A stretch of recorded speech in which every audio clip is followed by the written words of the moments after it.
Bạn sụt đây mệt phẹ tăng ác nè ngày nayខ្ញុំចង់បង្ហាញពីកលឹះមួយចំនួនដើម្បីធ្វើការដោះស្រាយនៅរាល់បញ្ហាដែលស្ដីអំពី Facebook អញ្ចឹងនៅក្នុង Facebook ដែលយើងប្រើប្រាស់ជាប្រចាំថ្ងៃវាតែងតែជួបបញ្ហាមួយចំនួនដែលយើងត្រូវតែដោះស្រាយបាទដូច្នេះខ្ញុំសូមបង្ហាញពីកលឹះមួយដែលស្ដីអំពីការបដូររូបភាពដែលនៅខាងក្រោយដែលគេហៅថា cover picture profile បាទអញ្ចឹងយើងចូលទៅក្នុង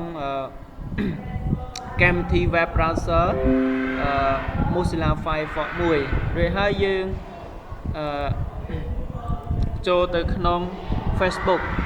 បាទសំទោសយើងចូលទៅក្នុងwebsite Facebook www.facebook បាទអញ្ចឹងយើង enter មកហើយវានឹងចេញឲ្យអញ្ចឹងយើងឃើញមានឈ្មោះរបស់យើង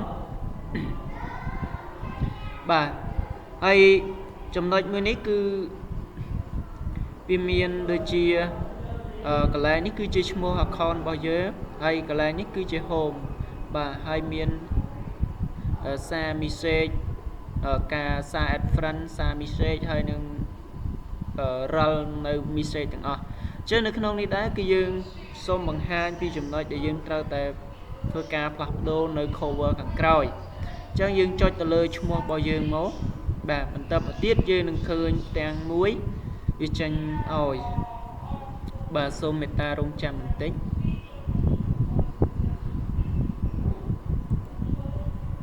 បាទបាទនេះអញ្ចឹងនេះគឺជាផ្ទាំង cover ខាងក្រោយបាទគេហៅថា cover photo អញ្ចឹងបើសិនជាយើងចង់ធ្វើការផ្លាស់ប្ដូរនៅ cover ខាងក្រោយនេះយើងអាចប្ដូរ cover បានដោយយើងរកមើលនៅកន្លែងកាមេរ៉ាបាទនេះគឺជាកន្លែងកាមេរ៉ាដែលគេដាក់ពាក្យថា update cover photo អញ្ចឹងយើងចូលទៅកន្លែងនេះ click លើវាមួយមកវានឹងចេញឲ្យអញ្ចឹងរូបដែលយើងត្រូវជ្រើសរើសមាន choose from my photo អញ្ចឹងបានន័យថាយើងជ្រើសរើសរូបភាពពីនៅក្នុងរូបភាពដែលយើងបានដាក់ទៅក្នុង Facebook របស់យើងហើយទី2គឺ upload photo អញ្ចឹង upload photo នេះគឺយើង upload យកពីក្នុង hard disk របស់យើងឬក៏ drive នៃ computer របស់យើងដើម្បីដាក់ទៅក្នុង cover នេះបាទអញ្ចឹងមានដូចជាការ reposition អញ្ចឹងយើងបន្តិចទៀតយើងបានឃើញហើយ reposition វាយ៉ាងម៉េចហើយកន្លែង remove ឬមួយក៏យើងចង់លុបរូបភាពនេះចោលបាទហើយជាការងាយស្រួលទេដល់ពេលដែលយើងចង់ធ្វើការផ្លាស់ប្ដូរchoose from my photo នេះគឺយើងត្រូវធ្វើការបដូររូបភាពពីក្នុងរូបភាពដែលនៅក្នុង Facebook របស់យើងអញ្ចឹងយើងចង់ចុចនៅទីនេះយើងចង់យករូបភាពពីទីនេះអញ្ចឹងយើងចុចលើវា click វាមួយមក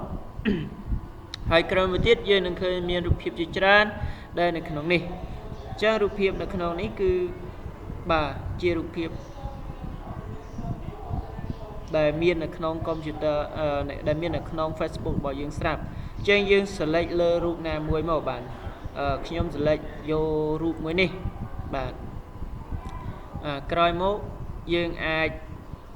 បាទធ្វើការរំកិលផ្លាស់ប្ដូរបាទឃើញទេនេះ draw to response cover បាទគឺចំបានន័យថារូប cover យើងត្រូវធ្វើការរំកិលវាដើម្បីយើងស្រឡាញ់នៅកន្លែងណាយើងចង់បានកន្លែងណាយើងចុចលើកន្លែងនោះមកបាទអញ្ចឹងខ្ញុំដាក់ត្រឹមនេះ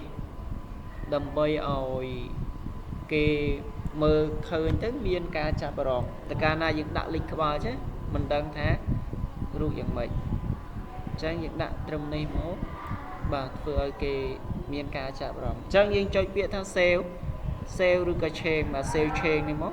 បាទជាការស្រេចបាទហើយក្រោយមកទៀតយើងនឹងឃើញមានរូប cover ដែលយើងបានសិត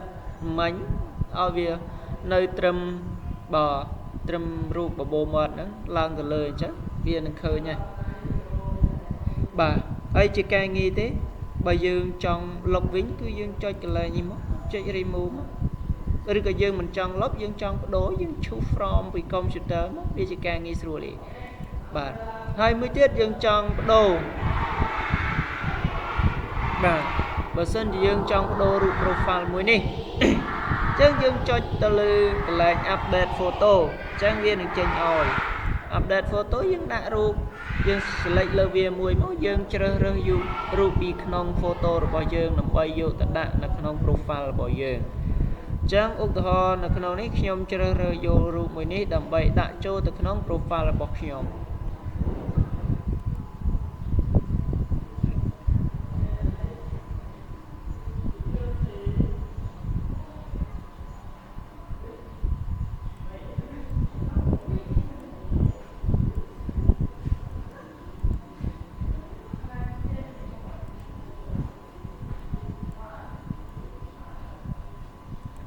បាទអញ្ចឹងវាជាការងាយស្រួលទេអញ្ចឹងដល់ពេលអញ្ចឹងហើយយើងចុចពាក្យថា save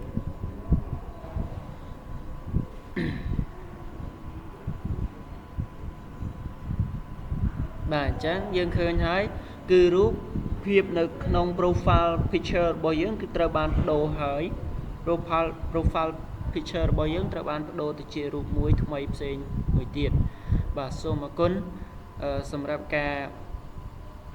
ចូលមកទស្សនានៅមេរៀនដែលស្ដីអំពីគំនិតខ្លីៗ